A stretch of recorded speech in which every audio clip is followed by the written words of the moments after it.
my challenge is to kind of bring it all together. And I'm going to kind of take a bigger picture look than we've taken all day. We've been a little bit in the weeds about how do we build this infrastructure around what we do today. And what I'm going to challenge you a little bit, like Vinny did, is where are we going and what kinds of tools are we going to need that we don't have available yet, and how are we going to compete in this talent marketplace that we're all going to be working in. So a little story, I decided to leave the corporate world. Everybody asked me, am I permanently gone? I don't know, but I do serve on one corporate board. I'm hoping to go on another board shortly. So I'm not out of the corporate world, but one of my goals was I want to stay connected. I want to learn what's new out there. I want to continue to write and blog about HR, so I want to be where all of the interesting people are, be in the conversation of what they're talking about. But I also want to learn what's new, because people started to refer to me as a thought leader, and in order for me to be a thought leader, I had to have some thoughts. So I was like, where can I get these thoughts? You know, it's hard. You know, I got to find some. So one of the things I did is I moved. I live on a ranch outside of Austin, Texas. And so I decided to go to the South by Southwest conference. Have any of you been to that conference?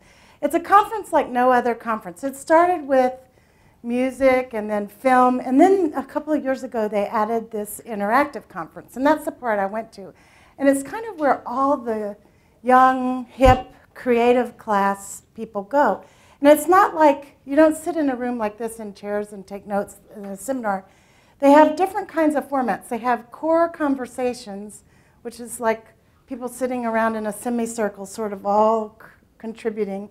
Actually, Twitter was introduced at South by Southwest, and meetups and all those kinds of things happened. And so there's different, when you sign up for something, you kind of, your first time, you have to kind of figure out where I'm walking into a room. What am I walking into? Well, my first thing was I had been in New York the day before the conference, and I got on JetBlue, because it's only nonstop from New York to Austin, and I noticed that everyone on the plane had an outfit, and they were going to South by Southwest. So you had to have these like cool jeans and these kind of tennis shoes that were kind of like high tops, but they were low high tops, and then a hat and a little scarf, and then a t-shirt that had, it was black and it had some fancy design, and a jacket. You know what I'm talking about. Every single person had on that outfit. And I was like, shoot, man, I'm going tomorrow and I don't have that outfit. I have it now. So last year I had the outfit. No one would like, no one would, not think I wasn't cool last year because I had. Plus, I went the first year with a BlackBerry. I didn't have an iPhone. Oh my God, I stuck out like a sore thumb. Now I've got the iPhone. So I signed up for this session. I thought, I'm really going to learn where technology is going in the workplace. So I'm going to sign up for these cool things. So there was a session on co-working. So does anybody know what co-working is? Sounds like a great HR topic, doesn't it? So I thought it's going to be this collaboration software, and it's going to tell us how people can work remotely from wherever the world. No, that is not what co-working is. So I walked into this session. I meet Alex Hillman. Alex is a 26-year-old who, after working 4 years in corporate America, decided that I'm going to leave this corporate life because I no longer want to work for the man. All right, 26 years old, don't want to work for the man. So he works at home, and he does coding, and he does web design. He then decides, I'm kind of lonely working at home in my tiny little apartment. I'm going to meet up with other people who do what I do. So they start meeting in coffee shops, and then they discover a Google group. Turns out several of these co-working spaces have now cropped up all over the world. And there were people in our room from Paris and Phoenix, remote, exotic places like that, California. And they were the coolest people you've ever seen, because when I walked in the room and began to hear them talk and sat in this semicircle, sticking out like a sore thumb without my outfit and my BlackBerry, I thought, these people are the very same people that I would love to hire at Yahoo. And as Vinny said, we're all technology companies, whether we want to be or not.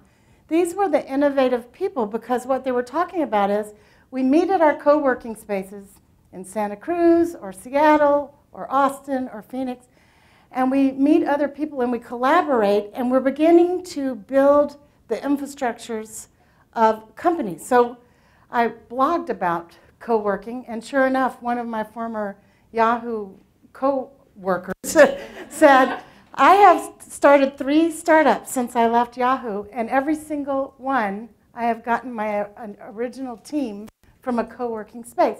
Now, why is this important to us?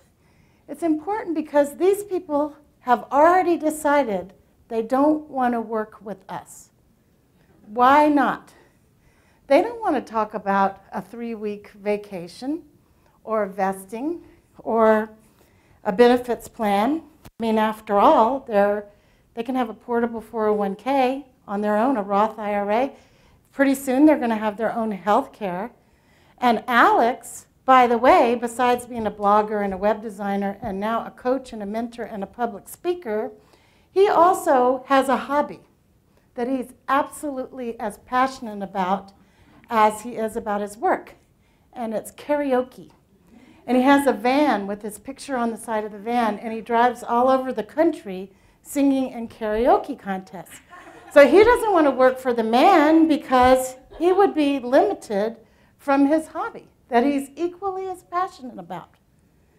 So what are we doing now to think about how we get these most creative people to come to work for us?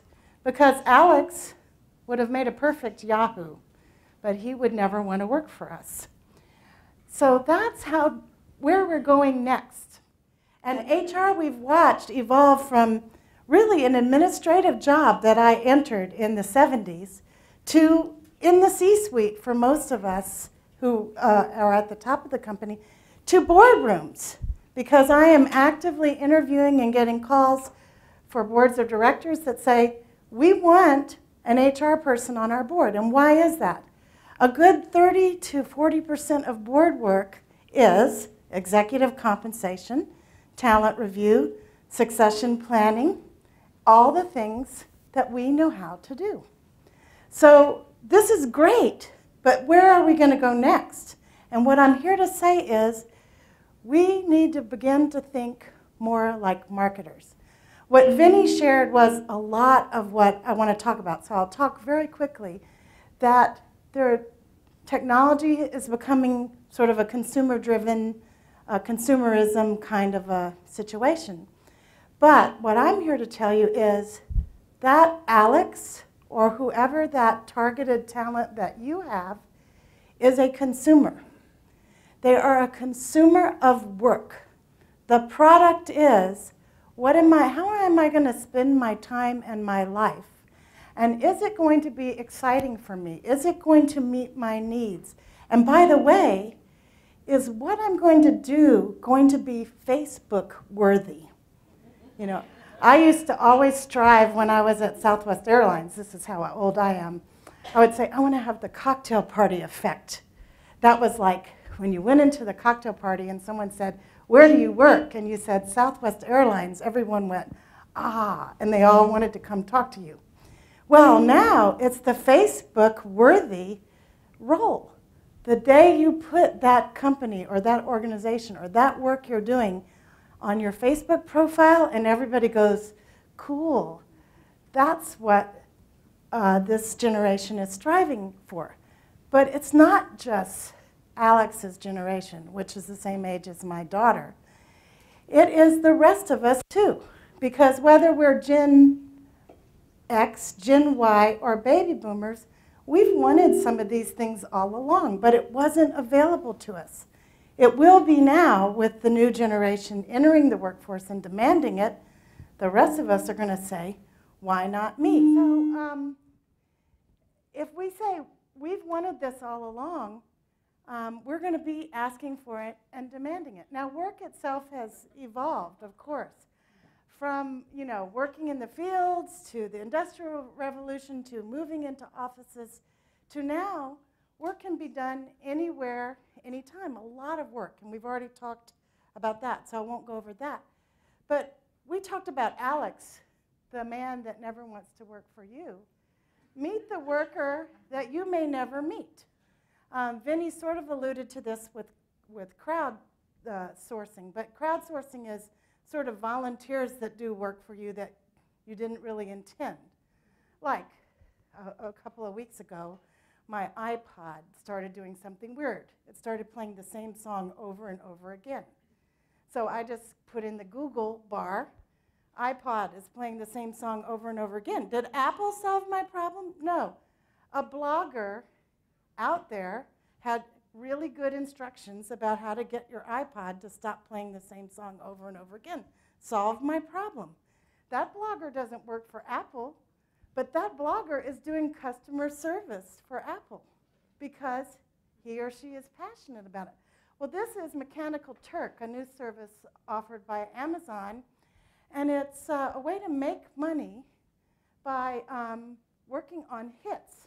So you can now, let's say Levi has some spreadsheet work he wants done and he doesn't have anyone in the office to do it. He can go on Amazon and say, I need people to do the pivot tables on these spreadsheets, and someone on Amazon could raise their hand and say, I can help you with this project. You never meet them, you send them the spreadsheets, they get the work done, and you sort of pay per task. There'll be many more things like this that will emerge. So there'll be work that will be done by people who don't work for us. So as all of this, as our world is evolving, as we're trying to think, we're so, geared toward the word employee. Our systems, every one of our systems is sort of geared to track employees, pay employees, see what the productivity of employees are. We really are beginning to see, well, okay, how can we track this of our contractors, our outsourced people? But what if there's some person we don't know out there that's doing work for us? How do we even get our arms around tracking that kind of work? And at the same time, less than half of the people, according to every survey, most recently a conference board, says only 55% of people are satisfied with, or 55% of their people are dissatisfied with their work. And we've all been kind of worried about when the economy turns around, are we going to have the brain drain happening to us? But there's so much more to the story that this recession has created, because I think there's a lot of people sort of sitting around waiting for when it comes back and we get back to the way it used to be. I don't think that's going to happen. Yet we have about 20% of the people who are unemployed that sort of stopped looking for a job and started doing something else. And what are those people doing, and how is that going to affect us, and will we ever get them back if we need them? So our challenges are huge.